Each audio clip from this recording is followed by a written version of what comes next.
अब आपकी चौथी कहानी है जैनेन्द्र कुमार द्वारा रचित ध्रुव यात्रा।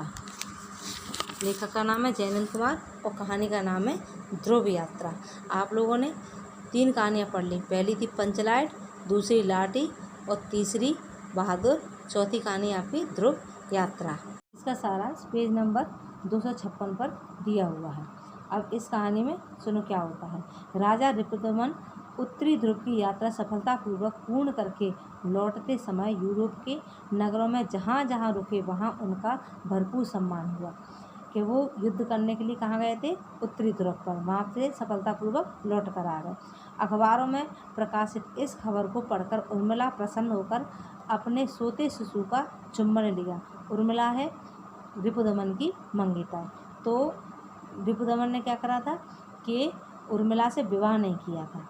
तो फिर उर्मिला, जब वो रिपुदमन युद्ध पर गया तो उर्मिला को वहीं छोड़ गया था। उसके एक पुत्र भी था कि कई दिन तक अखबारों में ध्रुवता की खबर छपती रही और उर्मिला उसे पढ़ती रही।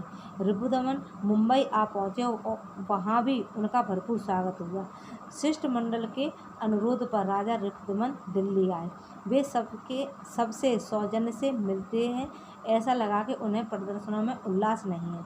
एक संवाददाता ने लिखा है कि मैं मिला तो उनके चेहरे से ऐसा लगा कि वे वहाँ न हों, जाने कहीं दूर हों। यानी कि उनका दिमाग किसमें लगा था, अपने बच्चे में और उर्मिला में लगा था। उर्मिला ने इसे पढ़ा और अखबार अलग रख दिया। रिपुदमन ने यूरोप में आचार्य मारुति की ख्याति सुनी थी। आचार्य मारुति हैं किसके पिता, उसके उर्मिला के पिता हैं। लेकिन रिपुदमन को नहीं पता था कि वे उर्मिला के पिता हैं। किंतु दिल्ली में रहकर वे आचार्य मारुति को नहीं जानते थे।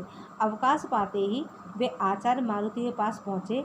अभिवादन के बाद मारुति ने पूछा कि वैद्य के पास रोगी आता है, विजेता नहीं। तो रिपुदमन ने कहा कि मुझे नींद नहीं आती। कि वो कौन थे, मारुति कौन थे, वैद्य थे। तो उन्होंने कहा कि मेरे पास राजा क्यों आया है, मेरे पास तो रोगी आता है। तब उसने कहा कि मुझे नींद नहीं आती, मन पर मेरा काबू नहीं रहता। आचार्य मारुति और राजा रिपुदमन में काफ़ी देर तक बातें हुई।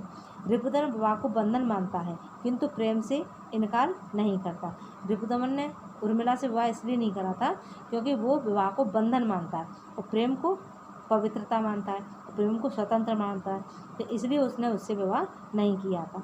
एक दिन राजा रिपुदमन सिनेमा हॉल के एक बॉक्स में उर्मिला से मिलता है। उर्मिला उसकी प्रेमिका और उसके बेटे की माँ है। यह बात उन दोनों के अलावा तीसरा व्यक्ति नहीं जानता है।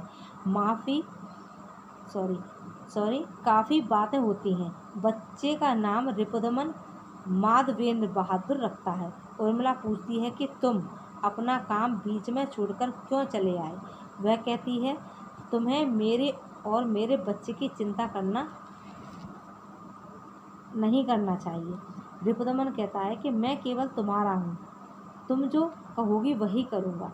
क्या तुम अब भी नाराज़ हो? उर्मिला कहती है कि मुझे तुम पर गर्व है। तुम्हारा काम अब दक्षिण ध्रुव पर विजय प्राप्त करना है, क्योंकि उत्तरी ध्रुव पर उन्होंने विजय प्राप्त कर ली थी।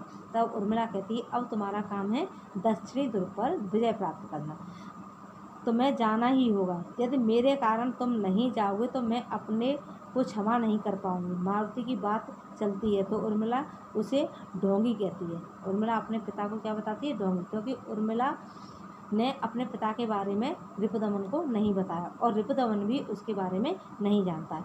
किंतु रिपुदमन के कहने पर वह मारुति के पास जाती है, किंतु उसके कहने पर विवाह के लिए तैयार नहीं होती। मारुति रिपुदमन को बताता है कि उर्मिला उसकी सगी पुत्री है।